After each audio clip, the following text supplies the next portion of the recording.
Este es un mensaje más de Iglesia Logos. Síguenos en Facebook, YouTube e Instagram como iglesia.logos o visítanos en nuestros servicios domingos 11:30 de la mañana y miércoles 7:30 de la tarde.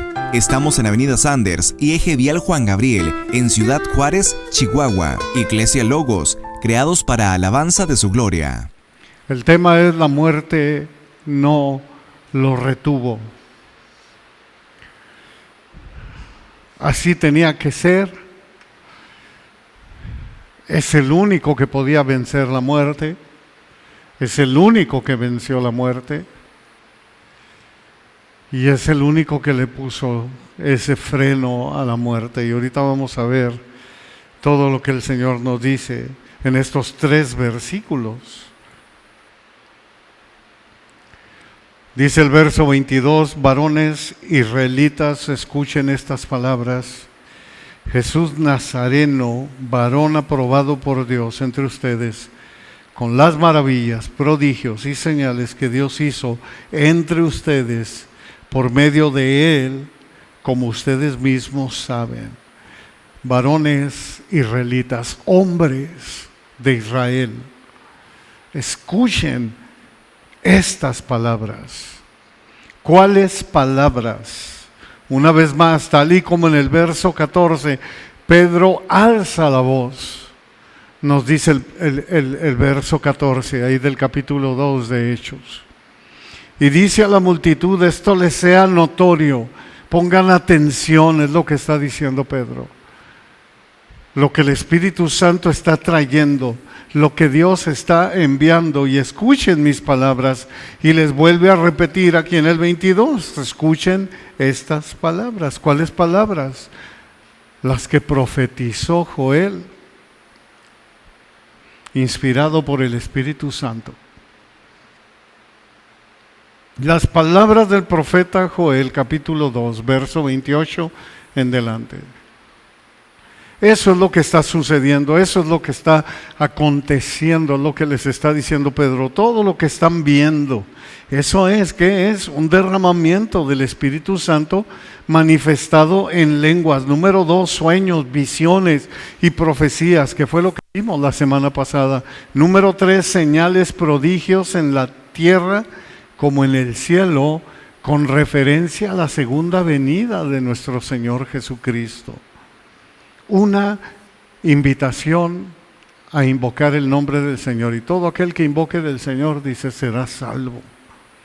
Así es como terminamos la semana pasada, y hoy retoma Pedro y dice: en este libro obviamente está la centralidad de lo que viene siendo el Evangelio de Cristo. No iba a dejar pasar Pedro de lo que se trata el Evangelio, de lo que es Cristo Jesús. Y ahora Pedro va a hablar sobre la obra salvadora de Jesús para con cada uno de nosotros. Para todo aquel que crea en Él pueda obtener esta bendición enorme que es la vida eterna. Porque hasta este punto había sido una introducción únicamente explicando las cosas extrañas que ellos estaban viendo y que estaban atónitos, estaban perplejos de lo que estaban viendo. ¿Y cómo es que estos hablan en nuestro idioma? Y luego pues es pura gente del vulgo. Y luego para colmo gente que ni siquiera tiene un buen hablar, que se comían sílabas. Ahora Pedro traería el mensaje central o esencial anunciado desde el Antiguo Testamento por las Escrituras. Varones israelitas, escuchen estas palabras. Pedro lo que está haciendo es captando la atención de la audiencia, diciéndoles: hey, pongan atención a lo que les voy a hablar, algo que lamentablemente muchos de nosotros como pastores a veces fallamos en hacer, que es únicamente predicar a Cristo y a este crucificado, que es el Evangelio, y queremos llenarlo de otras cosas. hacer monólogos y para colmo metemos de lo de nosotros. Y a veces nosotros mismos nos ponemos como ejemplo, hágame usted el favor. Cuando no debe de ser así. O sea, ahí escuchen, pues todo esto se trata de Él. Jesús Nazareno, varón aprobado por Dios entre ustedes. Rápidamente enfoca lo que es la encarnación de Cristo, un hombre que anduvo entre nosotros, el Dios hecho hombre. Jesús Nazareno identifica su origen terrenal, natural de Nazaret en Galilea. Era como la gente lo identificó a Jesús aquí en la tierra. Así lo vemos en los 4 evangelios, así lo vemos en Mateo, Marcos, Lucas y Juan. Mateo 21:11 dice, y la gente decía, este Jesús es el profeta de Nazaret de Galilea. Así identificaron a Jesús, inclusive también sus 2 discípulos en el camino a Emaús, cuando le van platicando a nuestro Señor Jesús, y aún no se les ha revelado cómo es Él ahora con su nuevo cuerpo. Y dice en Lucas 24:19, entonces Él les dijo, ¿qué cosas? O sea, ¿de qué hablan? Y le contestan ellos y le dicen, y ellos le dijeron, Jesús Nazareno, que fue varón profeta, poderoso en obra y en palabra delante de Dios y de todo el pueblo. Una vez más, si se fijan, aflora no nomás el nazareno, sino el varón. Esto resalta su naturaleza humana. Dios actuó en la tierra a través de un hombre verdadero, totalmente hombre y totalmente Dios. Aunque esto a veces nos parte el cráneo y muchos no lo pueden entender, pero así es. De esa manera podía llevar Él nuestro pecado, tenía que ser hombre, pero a la vez divino, o sea, sin pecado, para poder quitar el pecado del mundo. Hablamos del Dios hecho carne, tal y como lo dice Pablo en Filipenses 2:6-8, el cual siendo en forma de Dios, no estimó el ser igual a Dios como cosa a que aferrarse, sino que se despojó a sí mismo tomando forma de siervo, hecho semejante a los hombres, y estando en la condición de hombre, se humilló a sí mismo, haciéndose obediente hasta la muerte y muerte de cruz. Aquel verbo fue hecho carne y habitó entre nosotros. Vimos su gloria, gloria como del unigénito del Padre, de los mismos genes del Padre, lleno de gracia y de verdad. En el principio era el verbo, y el verbo era con Dios, y el verbo era Dios.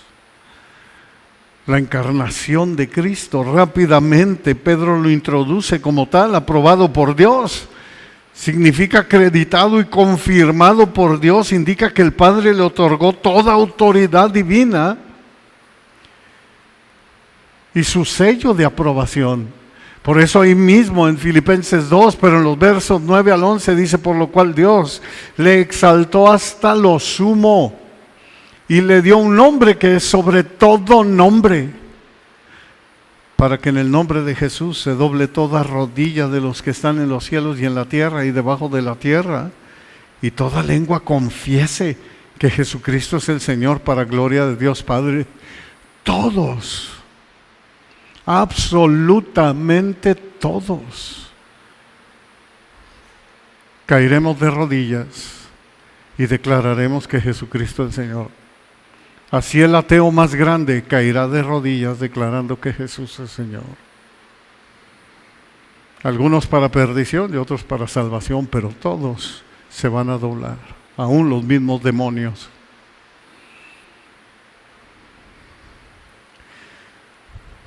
Esta aprobación se hizo evidente ante la gente a través de las maravillas, prodigios y señales que Dios hizo entre ustedes por medio de Él, dice Pedro. Él lo demostró. Por eso decía Pedro, por eso decía nuestro Señor Jesús, perdón, si en Sodoma y en Gomorra se hubieran hecho los milagros que se hicieron hoy aquí, hubieran alcanzado misericordia. Pero ustedes, ¿qué onda? O sea, imagínate todo lo que vieron, demostrando que Dios estaba con él. Y añadió Pedro, como ustedes mismos saben. Pedro se refirió a lo que estas personas ya sabían de Jesús. Por cierto, esta es una de las mejores maneras que nosotros podemos evangelizar a alguien, siempre hablarle de lo que él sabe acerca de Jesús. Siempre es bueno llevar y decir, ¿qué sabes tú de Jesús? Y de ahí empezar a hablar. Hablar de Jesús a alguien, que debemos comenzar con lo que ya saben acerca de Él, tal y como lo hizo Pedro. Mateo 28, 19 y 20 dice, por tanto vayan y hagan discípulos a todas las naciones, dice nuestro Señor Jesús, bautizándolos en el nombre del Padre y del Hijo y del Espíritu Santo. Vayan y hagan discípulos, vayan y prediquen el Evangelio, enseñándoles que guarden todas las cosas que les he mandado. O sea, hablen lo que yo hablé, lo que saben de mí. Y he aquí, yo estoy con ustedes todos los días hasta el fin del mundo. Amén. Háblales acerca de mí. Diles lo que yo hablé, lo que yo dije. Dios confirmó a Jesús como el Mesías por diversos medios. Mateo capítulo 11, versos 1 al 6, dice, cuando Jesús terminó de dar instrucciones a sus 12 discípulos, se fue de allí a enseñar, a predicar en las ciudades de ellos. Y al oír Juan en la cárcel los hechos de Cristo, le envió 2 de sus discípulos para preguntarle, ¿eres tú aquel que ha de venir o esperamos a otro? Respondió Jesús y le dijo, vayan y hagan saber a Juan las cosas que oyen y ven. Los ciegos ven, los cojos andan, los leprosos son limpiados, los sordos oyen, los muertos son resucitados, y a los pobres es anunciado el Evangelio. Y bienaventurado es el que no halle tropiezo en mí. Eso mismo lo escribió Lucas en el capítulo 7. ¡Qué bendición! Yo no sé cómo hubiéramos actuado tú y yo. Algunos de nosotros nos subimos en ese macho y decimos, no, si yo hubiera estado allí, yo sí lo hubiera seguido, pero no sabemos. Si hubiéramos sido de los que gritamos crucifícale, o si realmente nos hubiéramos rendido a Él. Lo único que sí sé es que por medio de su gracia ahora estamos aquí. Y le dijimos sí, y le creemos. Y es por fe, no por vista. Al igual que los del Antiguo Testamento, nosotros lo estamos viendo de lejos y lo creemos. La muerte no lo retuvo, dice el verso 23. A este, entregado por el determinado consejo y anticipado conocimiento de Dios, prendieron y mataron por manos de inicuos, crucificándole. Este solo versículo nos habla de 2 cosas, 2 puntos bien importantes. El primero de ellos es la soberanía de Dios. Entregado por el determinado consejo y anticipado conocimiento de Dios. Pedro sabía que la muerte de Jesús era parte del plan soberano de Dios. Desde la eternidad pasada, el Padre sabía lo que iba a acontecer, obviamente, en su omnisciencia. Y cuando ocurre lo que ocurre, viene el primer evangelio en Génesis, cuando nuestro Señor le dice, en ese diálogo que tienen ahí con la mujer y con Satanás, Él te herirá en el calcañar. Y de la simiente de la mujer saldrá. Desde la eternidad pasada, el Hijo rápidamente toma el lugar y dice, yo lo hago, Padre. Esto es una bendición maravillosa. No le sigo porque sé que no está dentro del tema ahorita. Y a veces no es tan fácil de digerir. Se necesita tiempo. Pero así funcionan las cosas. A Dios no se le pasa nada. Yo ayer platicaba con mi esposa y le decía, es que a Dios no se le pasa nada. Dios no puede decir, ay, mira nomás mi hijo, mira el error que acaba de cometer, ¿cómo se me fue a pasar? No. Dios lo sabe todo. Y Él tiene un plan perfecto para todo. Él es el único que está viendo el principio de la humanidad y el fin de la humanidad. Él es el alfa y la omega, el principio y el fin. Él no tiene principio, Él no tiene fin. Como nadie lo hizo, como no tuvo un principio, no puede tener fin. Él hasta la fecha sigue siendo Dios Padre, Dios Hijo y Dios Espíritu Santo. Pedro sabía que la muerte de Jesús era parte del plan soberano de Dios. La palabra enseña que el sacrificio de Cristo no fue un accidente, sino parte del plan y la voluntad de Dios. Así que quedó registrada la oración. Así queda registrada esta oración que hicieron los hermanos cuando el Sanedrín meten a la cárcel a Pedro y a Juan, los agarran y les prohíben que hablen del Señor. Y los meten inclusive a la cárcel. Y un ángel saca a Pedro, en fin, el concilio ante Caifás y Anás, que eran los sumos sacerdotes, declarando la profecía del rey David, dice Hechos 4, 27 al 28, que yo creo lo veremos algunos meses adelante, porque verdaderamente se unieron en esta ciudad contra tu santo Hijo Jesús, a quien ungiste, Herodes y Poncio Pilato con los gentiles y el pueblo de Israel, para hacer cuanto tu mano y tu consejo habían determinado antes que sucediera. Algunas tradiciones nomás ponen el antes. Tu consejo habían antes determinado que sucediera.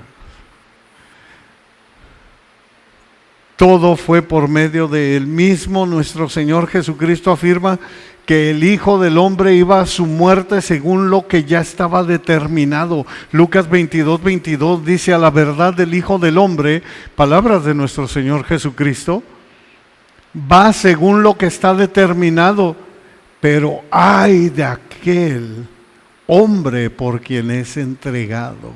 La Escritura nos enseña que Yahvé quiso quebrantarlo y sujetarlo a sufrimiento en Isaías 53, 10, para que a través de su vida se cumpliera la voluntad del Señor escrita desde la eternidad. Primera de Timoteo 1:9 nos dice, quien nos salvó y llamó con llamamiento santo, no conforme a nuestras obras, sino según el propósito suyo y la gracia que nos fue dada en Cristo Jesús antes de los tiempos de los siglos. Bendito sea Dios. Ese es Dios. Todo estaba escrito, todo estaba quedando registrado para nuestra vista, para que nosotros que tenemos toda la palabra podamos decir, wow, tú lo escribiste hace más de 2000 años, tú lo escribiste hace más de 4000 años, fue profetizado hace más de 2700 años. Es increíble, todo lo que está aconteciendo el día de hoy no es obra de la casualidad. Aún el mismo mundo se está dando cuenta de lo que está aconteciendo. Algunos lo pueden hacer de forma de mofa, otros lo pueden hacer así como diciendo, a ver, ¿qué está sucediendo? Y nosotros como pueblo de Dios a veces estamos dormidos en nuestros laureles. Todo está registrado para que creamos, hermanos. En Apocalipsis 13:8 dice que adoraron todos los moradores de la tierra a la bestia cuyos nombres no estaban escritos en el libro de la vida del Cordero que fue inmolado desde el principio del mundo.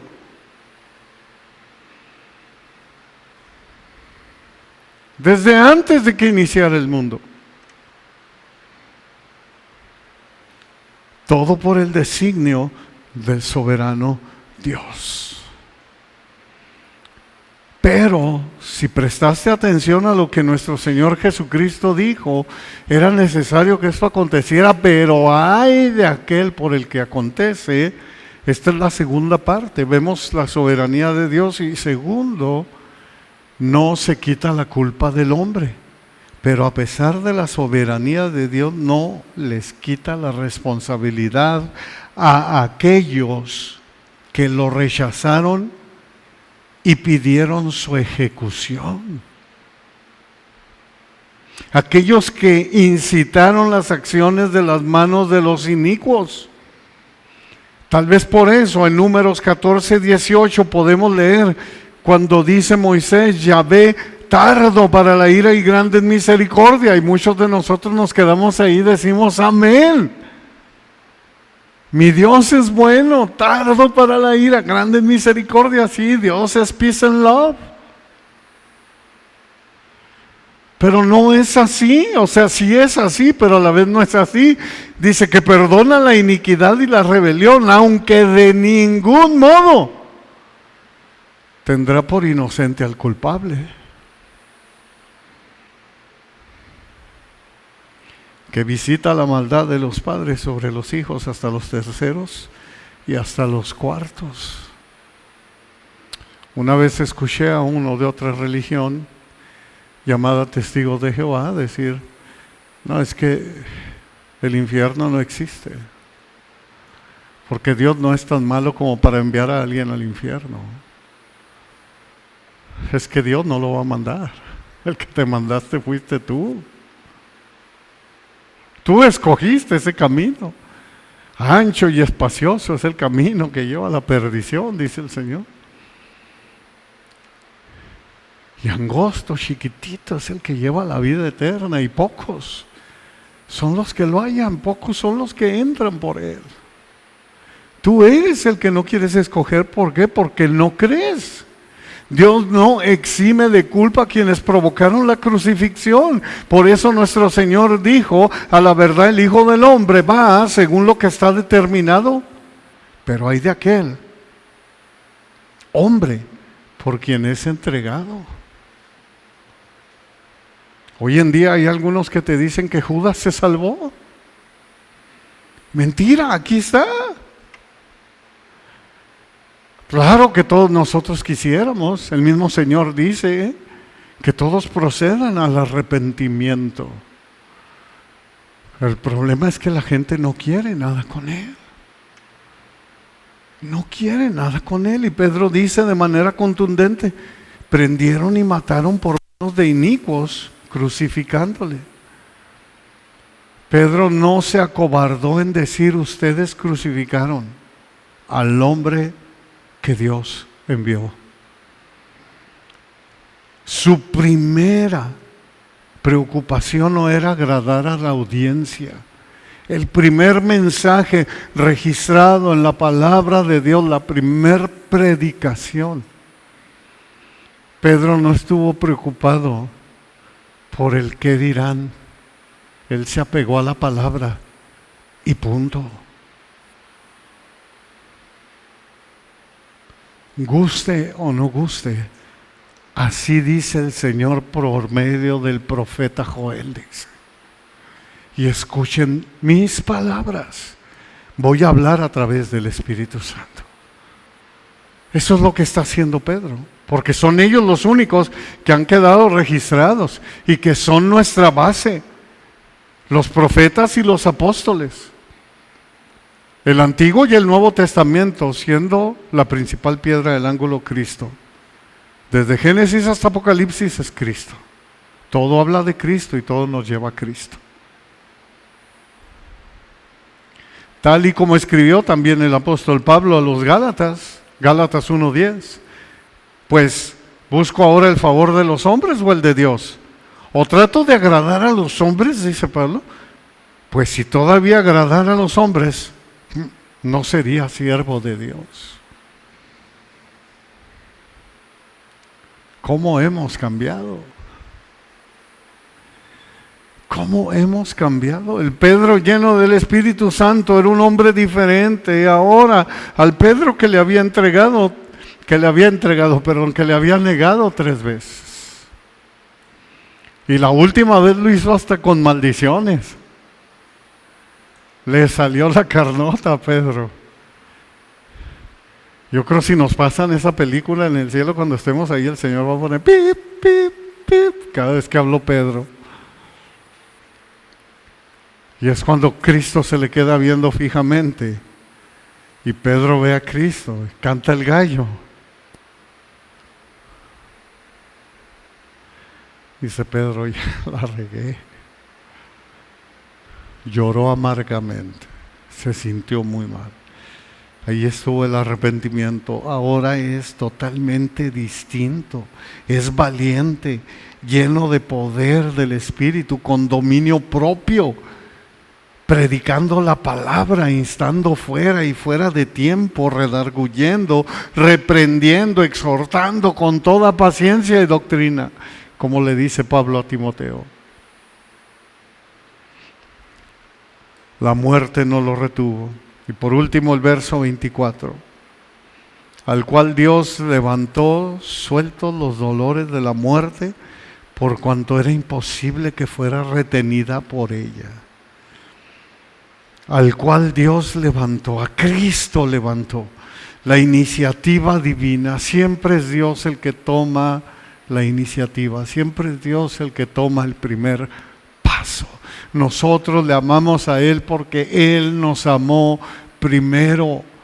Ponte a pensar y valora, mi amado hermano, valora. ¿Por qué canijos estamos aquí? ¿Por qué no te he dejado? ¿Por qué te sigo? A pesar de tanto puñal en mi espalda. ¿Te has puesto a pensar? ¿Por qué no me he apartado de tus caminos a pesar de tantas cosas que me han hecho? Es por su gracia. Decía Pablo, por la gracia de Dios soy lo que soy, y su gracia no ha sido en vano para conmigo. Es más, déjenme jactarme un poquillo, dice Pablo, antes bien he chambeado más que todos. Y vaya que chambeó, mis respetos para Pablo, la verdad. Todos los kilómetros que caminó y todo lo que predicó, todo lo que dejó en el Nuevo Testamento. Es increíble. Mis respetos para él. Qué gran bendición. Pero todo es por su regalo, hermanos. Él es el que produce en nosotros el querer como el hacer por su buena intención, por su buena voluntad. La iniciativa siempre es de nuestro Dios, inclusive a través del Espíritu Santo, dice Romanos 8:11, y si el Espíritu de aquel que levantó de los muertos a Jesús mora en ustedes, el que levantó de los muertos a Cristo Jesús vivificará también sus cuerpos mortales por su Espíritu que mora en ustedes. Hermanos, que ninguno de nosotros se vaya a perder. Que todos procedamos al arrepentimiento, que todos valoremos lo que Cristo ha hecho por nosotros. Hay muchos pasajes en la palabra de Dios de cómo Dios levantó de los muertos a Jesús. Y lo hermoso de esto, ¿sabes qué es? Que vamos en combo con Él. En todos. Sí, ahí vas tú y yo, si vamos a ser salvos, obviamente. Y si es que el Espíritu de Dios mora en nosotros. 1 Corintios 6:14 dice, y Dios que levantó al Señor, también a nosotros nos levantará con su poder.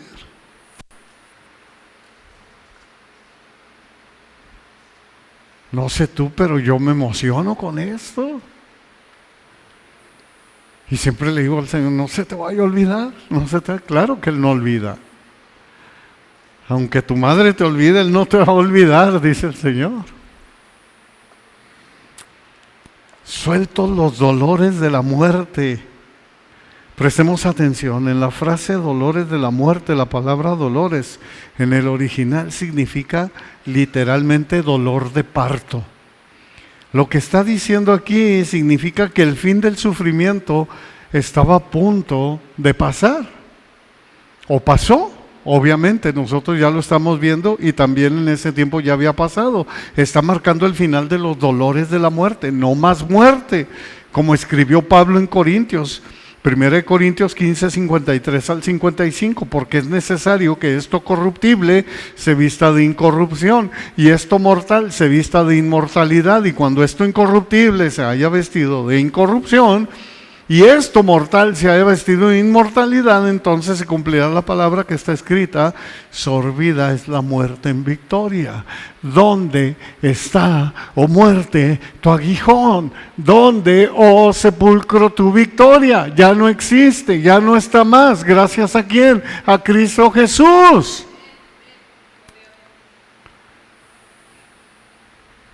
Así que cuando nos vaya a tocar partir, hermano, no tengas miedo. No tengas miedo. Alza tu vista, y si hay alguien contigo ahí, ponte a cantar si es que aún puedes cantar, y si no, en el pensamiento, y dile: Señor, aquí estoy. Y di como dijo Esteban, que dijo nuestro Señor Jesucristo: en tus manos encomiendo mi espíritu. Empieza tu nueva vida para la eternidad y a esperar el momento de la resurrección. Volviendo a los dolores de parto, en este sentido, la tumba era el vientre para Jesús. Y nuestro Señor Jesucristo fue dado a luz cuando resucitó. ¿Qué le sucede a la mujer cuando da luz? Los dolores desaparecen, no más. Cuando ves aquella belleza, bueno, al menos para ti, ves esa belleza y dices: wow, carne de mi carne, hueso de mis huesos. Eso sucedió. De eso está hablando Pedro. Por eso añadió Pedro: era imposible que fuera retenido por ella. Ahora la muerte carece de poder legal sobre el Hijo de Dios. ¿Dónde está, oh muerte, tu aguijón? ¿Dónde, oh sepulcro, tu victoria? Romanos 6:23 dice: porque la paga del pecado es muerte, mas el regalo de Dios, la dádiva de Dios, es vida eterna en Cristo Jesús, Señor nuestro. La resurrección fue una victoria inevitable e inquebrantable.